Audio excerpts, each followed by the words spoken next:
Hello, everyone, and welcome. You are listening and watching Rashkin Report Perspectives and Silicon Curtain, with which I congratulate you and appreciate you. Thank you so much. Press like. Shows you have impeccable taste, I think.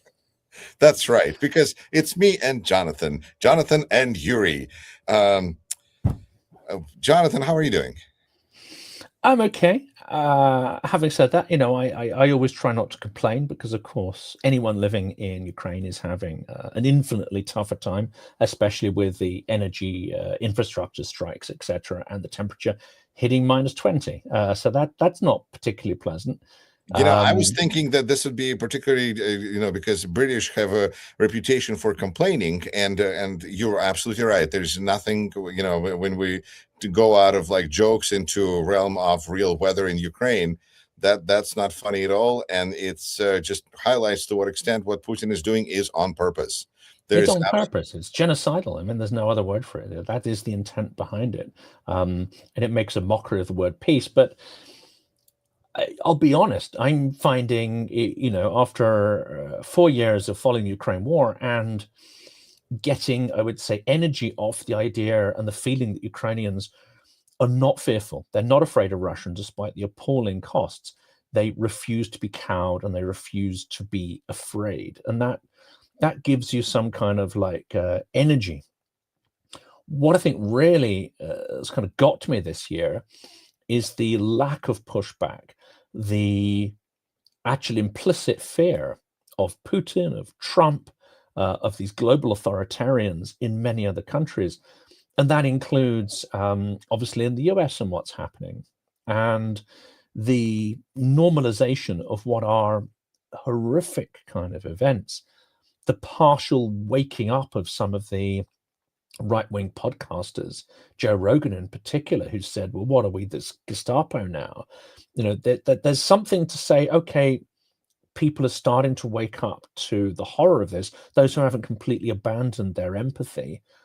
But unfortunately, there are many who still refuse to look at this problem, or who look at it and see it through very different eyes.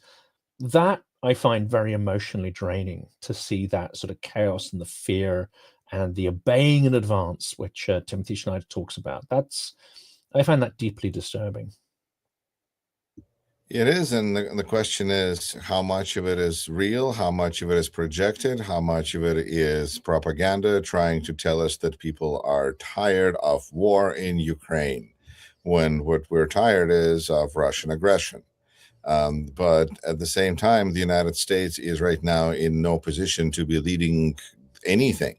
We're not world policemen, we're like a world gangster now. And when I look at what's happening in cold weather in Ukraine, and I see what's happening in cold weather in Minneapolis, up the street here from me, because I live in Wisconsin, and Minnesota is just, a few hours drive up north. And it's unbelievable. The city is under basically military invasion, and it's like опричники. It's these people who are roaming the streets, and they're attacking people based on their accents and skin color. And if this doesn't raise your feeling of trust and pride in the United States, which is where Joe Rogan comes in, because I think that Americans are not Ukrainians, they're not Russians, they're not French, they're Americans, and that means we have a certain amount of pride, and that means we're very heavily weaponized. And there's different things about what that means to be an American. And I think that the way the situation is going to unfold in this country is going to be different. For instance, we're seeing that ICE is far more aggressive than most other military juntas have been around the world, because we take certain things seriously. That makes us also American. So this is it's a complex set of features that is going to make this catastrophe different from other catastrophes. But when I look at how our president is responding to what's happening in Iran right now, and I think about how he's responding to what is happening in the United States right now, and how he's responding to what is happening or not responding, or blames Zelensky based on what's happening in Ukraine, I'm very concerned, and this is where I feel like supporting Ukraine and encouraging Europe to support Ukraine is so important, because I don't want to see Europe going, well, we just this is too much. We better protect ourselves. But look at what Europe's done. They just sent how many people to Greenland to show that they're going to be defending it, showing that their NATO is strong. There's like one person, two people. It's ridiculous. It's a signal that we care, but we can't do anything, because the only army in Europe is who? Ukraine. And so I think this is just we're entering the world where if countries and states really understand better their strength, that would also be useful, because I don't think, you tell me, are we better off with like a German, French, Ukrainian tank, or are we better off where Britain helps financially, and somebody else helps different ways, but everybody does what they're good at. I mean, to me, this is, working together is important, but it's also about separating duties. I don't know. How do you see that part of the war effort? Well, I think the speed with which Europe has moved, and one could say that the scale is not there, but the speed of reaction is there. That's interesting, perhaps, and perhaps Trump wouldn't have been expecting this. This is my only sort of silver lining, is that I think that if he didn't get pushback, if he didn't get clear deterrence signals followed by action, I think the invasion of Greenland is all but certain. The only thing that can defer it, the only thing that can actually make him turn around and say, "Do you know what? I wasn't really serious about this. This was just a way of, getting Europe to take Greenland seriously. And look at me, I'm a master strategist. That's exactly what's happened." He has a get out of jail, hopefully not a get out of jail card, but he has a default position here, which will play with his base. Yeah, I wasn't serious about Greenland. Are you joking? That would be crazy. But look what I've achieved, and there'll be a lot of his base that will go, whew, and they'll say, yeah, of course, that's what he meant. In fact, I've got a lot of people telling me that's what the real play is here. The It's problem absolutely not. is that is there a way to pierce the bubble of Trump, because he's surrounded with people pretty much exclusively who tell him what he wants to hear. When Exxon head says that Venezuela is uninvestable, that person would just say, well, I guess we won't be using it. We won't be inviting them to the party. So Yes, who's of going to course. tell him that there's a problem? He thinks that he can tell his base what they're going to think. He made up MAGA. That's his thing. So don't tell that. Whatever you guys are doing is fan fiction. He's the Bible. Yeah. This is why I think the invasion of Greenland is still a distinct possibility. Now, if Europe can move at scale to match the speed, then it may be that enough messaging will get through. Because at some point, he's going to have to sort of get the military to take these orders, take these actions. He won't come up with a plan. He's going to have to get a plan put together. Now, whatever we think about Venezuela, it's quite clear that an extraordinary amount of planning went into that. Whether we think it was an assisted coup, whether we think it was a full-on raid, which is looking less likely. It looks like there was a high degree of coordination with other members of Maduro's regime. What we all, I think, can agree on is it was extraordinarily slick, not losing a single American life, and something being achieved at that scale.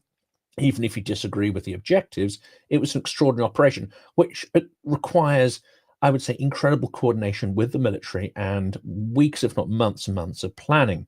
The Greenland will require the same, if not an awful lot more. At that point, it may well be that it is communicated through to him that we cannot do this without a significant loss of life. And there is no scenario to minimize that. It's at that point he might be like, the optics of this are not good. So I'm not saying he'll change his mind based on any kind of morality or legality, but if he feels it may become a risk to him politically, he may decide against it. But if there wasn't, let's say, extraordinary deterrence posturing by Europe, then I think it's almost a certainty that this operation would go ahead. That becomes worrying because, of course, if he can't push through here, he'll find other ways to push through. They're already talking about Iceland. So let's, the dynamic that we've talked about in relation to dictators before and Putin, which is, give him Crimea, he'll want more. He'll take Donbass, give him Donbass, he'll want more. That's an understood mechanic. It seems that the Trump is on that same mechanic, right? We've had this and we'll have that. If it turns out that military action against Iran is unleashed and that it's successful in toppling the regime, we might well cheer that on, and we may not. It depends on your perspective, but that will certainly start to give him the impression that he is invulnerable, and he'll start to take more and more risks in the next venture and the next. It's like a sort of dopamine hit that is required. It is. The That's problem my is that concern. it's a falling, it's a slippery slope either way. If he is doing well, he's emboldened. If he is doing poorly, he's freaking out. Yes. Either way, he's going faster and faster. And he's listening to your wonderful monologue, as I'm kind of seeing where it's lining up, and I'm going, if I were Canada, I'd be really nervous, because Oh, yeah. this is just, you see that he's building like a Monopoly set where he's got, I want to have all the green pieces and all the yellow pieces, and I'm missing a yellow piece. It's called Greenland. Okay, I want that for the, it's the 8-year-old with a map approach. And this is where I wonder if we are now living in the world where we are one tweet truth away from end of NATO, because we are not going to be fighting for Greenland. Let's get real. I think Grenada was a more serious invasion than Greenland is going to be, should it take place. All we have to do is basically announce, which is perfect for Trump, because that's his favorite. We're going to take our little nameplate and we're going to put it on your building and you're going to pay us. And that's how that works. So we're just going to, because if Trump at any point during this stream right now could announce that Greenland is ours, welcome back to home, shores, 51st state Greenland, who's going to stop him? It's just going to be the end of NATO.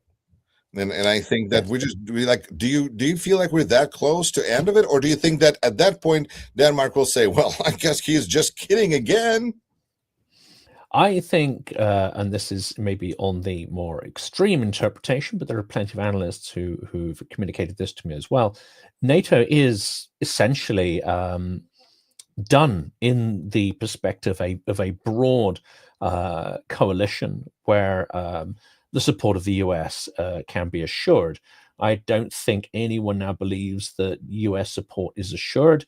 I think that what's functioning about NATO is almost certainly some countries working as, let's say, small coalitions of the willing within the wider umbrella or group. So the destruction of NATO is perhaps formalization of something that has already happened, unfortunately, in my perspective. And that is entirely down to Trump, who has already put serious doubt behind whether the US is at all committed to that. I think the big question, and this is the interesting one with Ukraine, who have had to involve themselves in the so-called peace process, even though I think it's largely a performative, hollow process. If you're not cynical, it's simply a process being run out of extraordinary naivety as to Russia's motives. If you're going to be cynical, then it's being done in collusion with Russia to give them extended impunity for their operations. Either way, Ukraine has had to play that game, because I think what they realize and what the Western allies have essentially still not quite realized is that the worst case scenario is not the US failing to support Europe and Ukraine, which essentially is already there. That is the current scenario. It is the US turning to be a full ally and enabler of Russia. That's the worst case scenario, and Ukraine is, it's I think, also absolutely aware of it. It's no longer unrealistic. It's no longer, chance of that is no longer zero.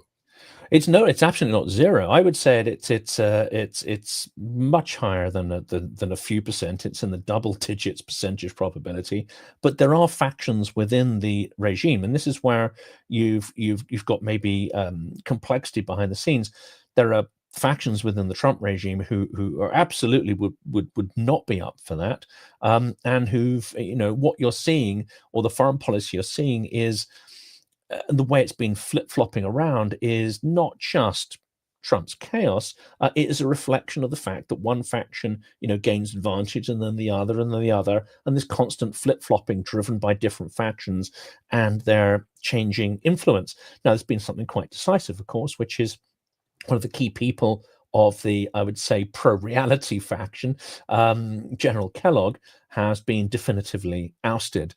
Rubio has had the remainders of his spine surgically removed, and is now, pretty much going along with Vance and the other kind of madness.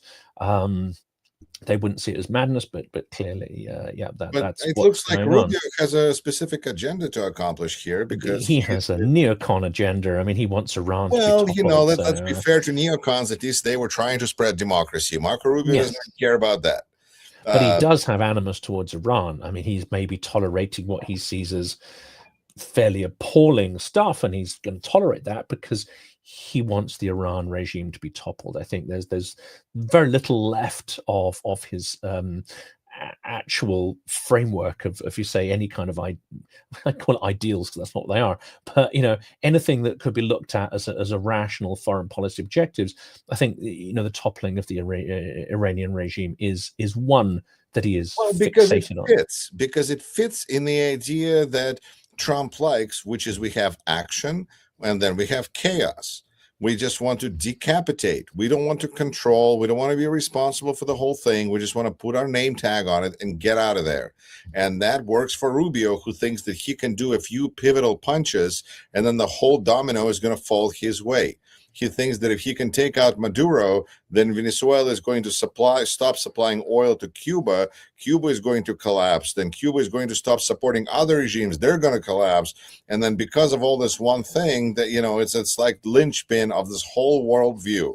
And it's ridiculous because the systems don't collapse like that. And Trump is perfectly willing to support the existing body. This kind of to the point that now we're wondering in the United States, I don't know if it feels differently where you are, that Maduro may have been sold out.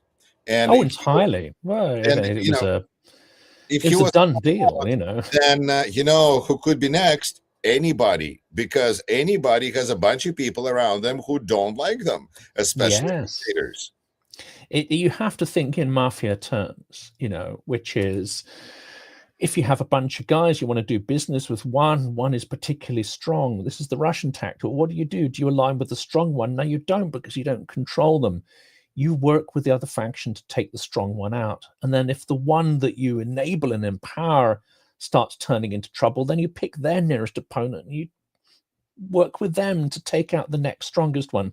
This is an absolute mafia technique, and it is an absolute core of Russian foreign policy for 400 years. So we shouldn't be surprised. I mean, the surprise for me is that we are endlessly surprised by all of this stuff, except people, of course, who have studied Russian colonial and imperial history. On the other hand, then I see all these people who are specialists, and I'm so tired. They go, I'm not surprised. The hell you are. I mean, this is like pretty crazy stuff. Come on. Sometimes I feel like I'm surprised by some of the things that are happening. I feel that what makes me not crazy, because to what extent can we be? I mean, we can't normalize it, but I think it's okay to be surprised. For me, I think it's okay to be, and it's absolutely essential to still feel a moral horror and revulsion at it. The minute not being surprised turns into being indifferent or lacking empathy, then we got a serious problem on our hands. That's funny true. Because I'm so used to, for a while I used to listen to Echo of Moscow a lot, and they would have all these specialists with sad faces who would say, no, they're not surprised by this, that, and the others, as Putin keeps tightening the screws. And it's Yeah, and at some point it just seems like it's a matter of a professional statement that you have to be. I'm not surprised. Anyway, that's my personal Well, little. that really comes out in an interview that there was Mikhail Ziger when he was much younger, Yeah, interviewing Boris Nemtsov. And it was interesting because these young journalists were sort of throwing questions and they were visibly getting excited by the questions and the drama and the gossip and the this and that, and you know, the horrors unfolding, but they're treating it almost like a game. And one has to say that maybe that's because they're young, maybe that's because they're intimidated by Nemtsov. And Nemtsov really turns around to them and just says, these are real people. This is real stuff you're talking about. You know, you cannot treat it like a game. You have to be analytical and empathetical at the same time. Whereas if you treat it as a, you know, as purely the sort of spectacle, and just because you understand the mechanics of it, if that means that you no longer empathize with it, then I think his point is that you've lost something significant, and actually the thing you are critiquing has won because it's hollowed you out as a human. It's hollowed out your emotion and your moral framework. I feel it also makes your decision suspect because you're not taking all the factors into consideration. Because it's important to consider how humans are going to react, and that's where empathy is important. Yes. Yes, absolutely. Absolutely is.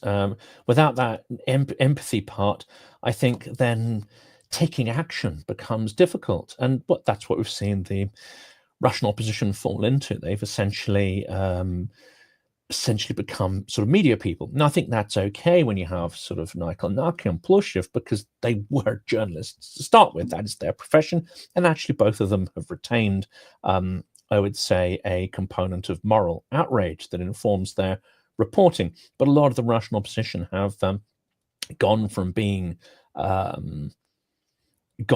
opposition to essentially being sort of almost sort of performative performers in this, and the clicks and the engagement becomes the thing itself. That's Yeah, no longer opposition in that point. that's a very interesting observation, Jonathan, because on some level, that's no different than Western politicians who seem to be more concerned about likes and fundraising Yes. than about doing any policy because there's no policy to be done. This is why we're actually seeing more senators leaving United States Senate and running for governorships, which used to be a step down, but now it's a step to actually doing something. Mm. And I think when it comes to Russian opposition, fundamental question that I have is, are they planning on coming back to Russia? If they are, then they're more like relocation people, you know, and it's just not politicians, it's just people in general. Are they planning on going back? And, you know, the Russian politicians, it's a special kind of imaginary game that I don't even care to engage in too much in because there's no politics and these people have no support. And it's a different system than democracy is able to handle at the present moment. But the idea of Russian and people in general, when we leave a place, are we still attached to the place where we were and would like to go back there? Or do we start building our life wherever we are now?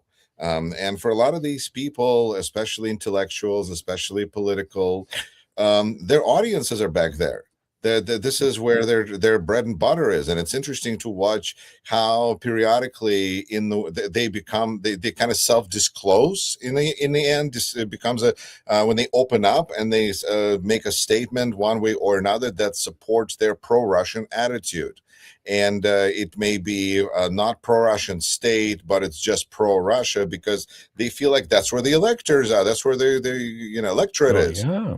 And And if it's you that's Navalny, you know, Yulia Navalny's problem, and to an extent Karamazov as well, is that they know that if they talk about Russian imperialism in the way that it ought to be talked about, well, they're going to lose. They're going to lose their voting public because it's too rich, it's too harsh, it's too raw, and actually, it's already going against some of their core interests. Because most of the electorate would perhaps like the war to end, and end without consequences for them and their country. But also, if they were asked whether they would want to see, you know, what they were prepared to sacrifice for future peace and stability, were they prepared for Russia to undergo radical fragmentation as part of some democratic process? unfortunately, most will say, well, no, we don't want to see that. And actually, big Russia, one Russia, Russia that is feared, is something we don't see necessarily as a negative. Yeah, and because the other narrative is that Russia needs to lose the war, Russia needs to break up into several states, and then if you're planning on running under that platform, then you're A, illegal, and B, you're advocating for dissolution of the state, and it rarely works well. Although here in the United States, we did have a civil war about that, so there you go. It's Let's hope I will. it's just the one. That's just the one. Yes. Well, we're not going to call it Civil War the first civil. Oh my God. Okay. Civil Anyway, War, the sequel. Yes. the sequel that would I mean, be Hollywood awesome. does love sequels. Yeah, absolutely. Hopefully, just computer animated. I don't like a movie. I don't think Rubio ever had any principles at all, writes our viewer, except doing anything it takes to have power or be close to it. And I will add that we have that's being joined from Netherlands with this kind of a statement. I think, well, Rubio has principles, but they seem to be kind of he doesn't seem to care about means of how he accomplishes his goals, and it's a little bit of a test of what's going to happen if you don't do it the right way. And also, if you work with Trump, who is willing to make peace with any system in Venezuela, does it make you more flexible or does it make it more brittle? I think Rubio is trying to exist in this world, and he is. I would say in Trump world, he's doing a pretty good job. He's actually showing Trump to be a leader, a man of action, and at this point, even though he said that he would endorse JD Vance as soon as JD announced, at this point, it seems like Marco Rubio is looking like a more likable person, even among Republicans who simply just don't care for JD Vance no matter what he does. But Rubio does seem to have more interest in Latin America, and I don't know if he wants to be the emperor of Cuba, but I think he does have some ambitions in that part of the world. And it's not going to help with the electorate in the United States. There are people who think that this somehow, like the same way that Crimea helped raise Putin's popularity, that acquiring territories or knocking over dictators is going to help American president in an election. A, no. B, especially when you're isolationist president, supposedly, and all of a sudden you stop being isolationist and you're involved in all sorts of things. Trump is acting really the way he is. It seems like because he is limited by elections to some extent still, in the sense that once the election takes place, provided I'm not going to discuss whether it's going to take place or not, I'm going with the forecast, which is Democrats are supposed to gain control of House Representatives and potentially even Senate right now. And so in fear of this administration is trying to move faster and faster. So this is the freak out speed up. I just am delighted to see that there are a few Republicans who are opposed to this, like Roger Wicker of Mississippi. Because we need Republican politicians to stand up to this administration much more than Democrats who are already against this administration, and it didn't help. So we need that key component is Republicans, and I think that Greenland and Venezuela and Cuba and all of these international schemes that the administration is so gleefully engaged in because it thinks it makes them look strong, decisive, a world leader in their understanding, it's losing them Republican political support, not in the sense that they're going to go and vote for Democrats, God forbid, but they just might not vote. And there's already a move developing in the United States. There's a wonderful song by Willie Nelson or his son, I wasn't quite sure, the Turn Off the News, which, of course, not for listeners of this podcast, but in general, I think people are getting bombarded with propaganda. And one way to sort it out is to stop watching the news. We're dealing with this process. That's it. And I wanted to drill down into what you said there, speeding up, because I think that's one of the stressful aspects of this year. It feels that things are moving at pace and towards a deadline that we are not aware of, we can only guess at, but it seems there's a certain amount of urgency. That's on the US side, that's on the Trump team side, but it's also on Putin's side. There are various pressures to move this far faster forward. We can only guess at what that is and why that is. Certainly, the midterms suggest, one reason why that's the case. But also, Putin may well be very much aware of his weakening regime, in his weakening power, of his economy and ability to project fear and force, and the fall of Syria, partially the fall of Maduro. I expect not so much that, because that seems possibly in coordination with with the autocrats of the world. But the fall of Iran, which I don't think Trump or Putin or anyone are particularly behind, and certainly not Israel. That's an event for him that's absolutely pivotal, and that will increase his paranoia enormously. Yeah, I think that's what regimes do is they tighten the screws because they see, especially if you don't, if you go with the king, you better not miss. And in this situation, Iran, Venezuela, Russia as well, I think are just going to tighten the screws. And if people think that Trump is going to magically fly in and fix everything and stop, well, he might send a tweet. And Yes. if tweet isn't enough, maybe Marco Rubio will come out and say something. Maybe Trump will come out and say he's not happy. And considering that he already arrested, kidnapped, whatever you want to call it, Maduro, then I think that just breaks the gates, breaks the lock of the gates to hell, is what I'm seeing. Because now we've entered this such chaos where anything can happen. Trump can send a tweet, or he can send our Navy SEALs, and you're going to find out what's going to be happening. And I think that in this world where Ukrainians talk about security guarantees, and I say that in the United States, we don't have security guarantees from our president. Nobody has security guarantees, including the oil companies who are refusing to go into Venezuela, except for, I guess, one, because, as Exxon said, Venezuela is uninvestable, and they want security guarantees from the United States because they're serious people. They want the legal environment to going to match, because they want to be knowing that their money is going to be safe. They're not just with Trump, but after Trump and after Trump.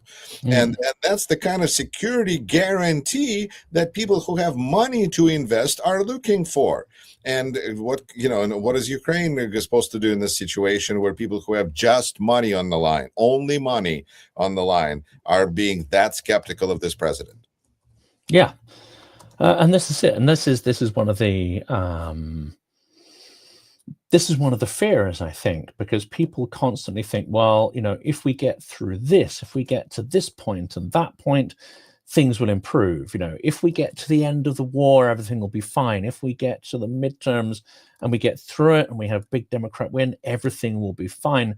Unfortunately, I think the deeper dynamic here is that a lot of these decisions are being made based on not even the interests of donors anymore, but the interests of small niche oligarchic interests. The individuals, as any oligarchy, will always be, I would say, hostage to their own personality flaws, their own view of the world, and their own financial interests. And what we're seeing is a warping of our political landscape, which has now been translated into war and chaos, and it's being done in the interests of a very small number of people. There's an exact correlation, I feel, in the 1990s, in the wake of disintegration of the USSR, where if you look at it day by day and particular decisions that were made by the Russian government in the 90s, and then obviously in the 2000s under Putin, you'll see decisions that are absolutely calculated to disadvantage the majority of the population. And therefore, you seem to think they're chaotic. But when you dig into it, you realize that somebody's benefiting from it, even if it's the 0.001% of the population. irrational, economically destructive things will be done because it benefits somebody, a small number of people. But their resources are such that they are able to amplify their narratives, and they have no morality. So they are quite willing to use any technique possible, including, populist politics. We see that in Farage in the UK. They're willing to use grievance and popular politics to manipulate the perception of reality to ultimately get the policies they want. They will spin them as benefiting the majority, when in actual fact it is only really beneficial for a small minority. I know I'm sounding a little bit like Bernie Sanders here, but I think there is something in this. So one of the cures for where So, we're at. this is what I don't understand. So Bernie Sanders is good, but Karl Marx is bad. But Bernie is good. No, I think that we are living in an incredible world of A, inequality, and B, corporate media that tries to shove down a message saying that anytime you talk about that, you're a communist and a trouble rouser. And at the same time, we see that in California, they are proposing initiative that's going to tax billionaires. And Gavin Newsom, who is planning on running for president, is now supporting billionaires and says he's against this tax because billionaires are going to leave California. So, I guess there's one Bernie, but we have a lot of political opportunities that different people take. And we are seeing an economy in the United States that is not just a K economy, I guess. Now we have like I guess with like a letter E, maybe like a capital E economy, where we have those at the top that are doing super great with all the AI things that are becoming available, the deals that they can pull and everything else. And we see that Delta Airlines just posted that they have now making more money with their like luxury than economy service. So like those that are able to take advantage of services are doing it.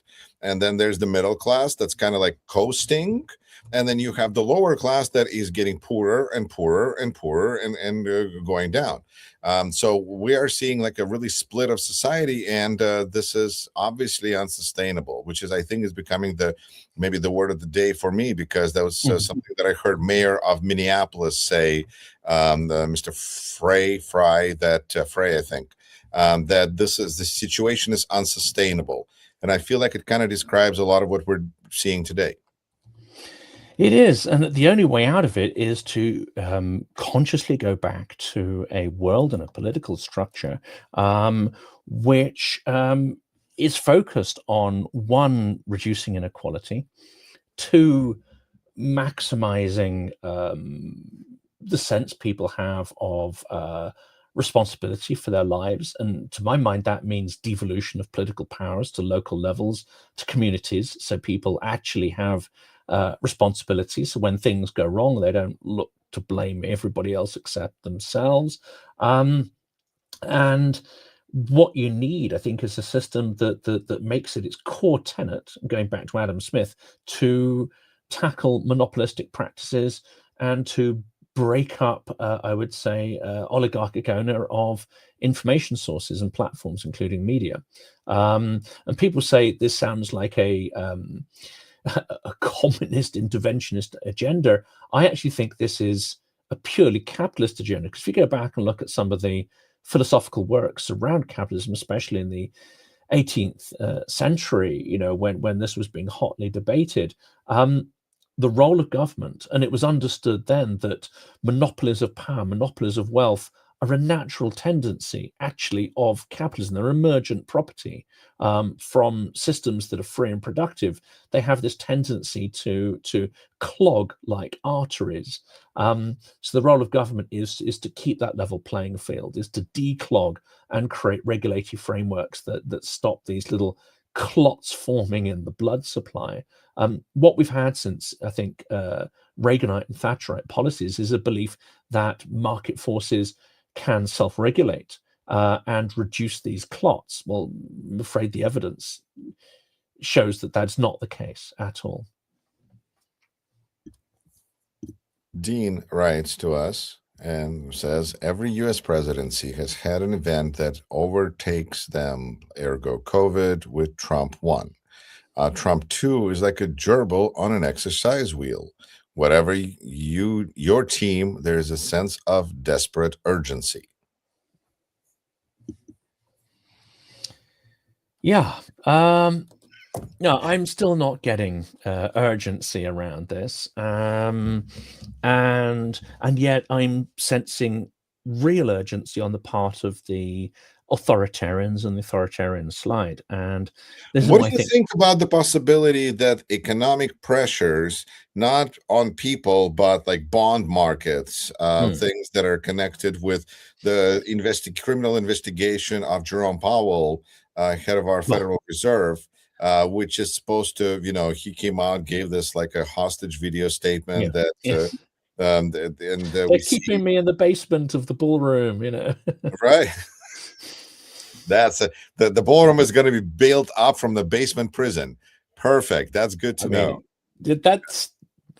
I think we've hit upon something here. There's going to be one of those, hostage torture chambers underneath the ballroom. That's what it is, with manacles and all sorts of dodgy stuff. Yeah, I think now we know Absolutely. why Well, it's such a big project. what else would you expect from a friend of Epstein's? Um, it's absolutely crazy. And at the same time, Marjorie Taylor Greene, just as a side note, she resigned, and there's 22 people running for her position in Georgia. 17 of them are Republicans. Yeah. Uh, it's nuts. There's no point to any of this. This is an opportunity to gather likes and that's what I should say. Oh, that's what you Hit should say. like You and should definitely. subscribe. Yeah. Yes, absolutely. But Let's see. Hochul, Mikhail Hochul, or Gogol, as we tend to know in the West. There's this lovely thing about a story, and I've been told that it's not a great analogy, but I quite like this, and it may relate to, as you say, the number of candidates willing to fill her seat. And the guy sitting on the veranda, the sort of rich farmer guy, and his arms covered in mosquitoes, and they're fat and they're bloated from his blood, and he's letting them sit there. And the other guy comes up and says, "Why are you letting them? Why are you letting them do this?" He says, "Well, this lot have already had their fill. They've already got little fat mosquito bellies, but if I brush them off, there's hungry ones just waiting to take their places." I'm not sure that works. It seems the greed of the oligarch class is infinite, but yeah. Now they're going to try, and that's where people who think that status quo is achievable are missing the point, because everybody pulls in their direction. Either it's going to be people pulling us to the left or to the right, or and we have to watch who is in charge. Jonathan, I think that maybe I found a place where I feel like things are starting to make sense. In a kind of sort of really disturbing way, yes. But I still remain hopeful that there will be some pushback. And maybe for the next one, we'll save this next one because we'll have more evidence of it. But when you have grifters and people who are in some ways, I don't know if disingenuous is the right phrase, but you have Alex Jones, you have Joe Rogan, you have others who are sitting up and going like, hang on a second, are we the bad guys? That's an interesting moment where you have core MAGA podcasters starting to say, hang on a second, MAGA and Trump might not be the same thing. I am cautious here, I think, because I feel like there's a phenomenon that occurs between elections where we're not being pummeled with advertisements, political advertisements, not we, but people less sophisticated than the audience of this podcast. And we kind of go, all right, we don't like this guy. Who is he? Who is she? What are they doing? Oh my God, can you believe they got elected in the first place? It's ridiculous. We're like, and then their support maybe drops. And then we get again in the election mode. And then the other side has a person. And we go, oh my goodness, my person is not good. But that other person, they're terrible. And as long as we just don't let the other team win, which is what Trump is always about, you don't let Democrats get a win here. Then all of these Alex Joneses and Joe Rogans, right now, this is their time to wander off the reservation. But when it comes back to election time, they will be back. And I have no, this is where if Joe Rogan starts endorsing Democrats, okay. But if he's just going to be like, I don't know, I don't like this very much. What are we? Well, I don't know. What are we? Can you say it? So we'll see what happens. But I feel like there's obviously discontent now because obviously the policies of this administration are not bringing prosperity to most Americans. And I think that means that without competition, Trump would be deeply more and more unpopular in his party. But when you're going to have, Elon Musk who dumped $270 million during the last election, it doesn't buy you everything, but it buys you a little bit here and there and all sorts of negative ads where people think that Kamala Harris would be worse than Trump. And I can tell you so many things that would be different right now if we would have had a different president. For one, we wouldn't be looking at possibly losing NATO as and I agree with you that I think functionally NATO is done. And now, but I think we're one tweet away from a formal ending of NATO. And I think if functionality is such that it's obvious that this thing is done, it's going to make it easier to break up the paper stuff, except for the concern that then Russia and United States are just going to go play with Russia openly. So, Yes. this is the challenge. But I feel like we have to remember that there's a between season and political season. And right now we're still in a little bit of in between where we're just kind of like disgruntled. And the populace this is all terrible. You're right. Let's see what happens. Yeah, and it's terrible, but what are you prepared to do about it? At this point, yes, there's a few people in Minnesota who are opposing, but there's no foregone conclusion there as to whether they'll win or whether their resistance will have any wider impact. And I mean, one thing I'll predict is that this year is going to be on a downward trajectory all the way through to the midterms. I think we're going to see a lot more. If you thought it was bad, I know that phrase, you ain't seen nothing yet. This is Jonathan. These are the good old days that we're going to look back on it. Remember? Smutne времена. This is it. This is where we are. Времена, true as well. Yes. I hope that we brought some clarity into the lives of our listeners, because that's my goal, and help me to clarify things. Jonathan, as always, thank you for the work that you do. Thank you. Hit like and subscribe to Silicon Curtain. Great interviews, great thoughts. This is the kind of media that we need to support right now. And if you understand Russian, listen into Yuri's stuff, because it's a lot higher quality than almost all of the mainstream media in English, quite literally. Well, and I'm afraid in Russian in particular, because the amount of disinformation that exists in that information sphere is mind-boggling. So do what I can. Thanks to you. Thanks to all of us. And until we meet again, take care.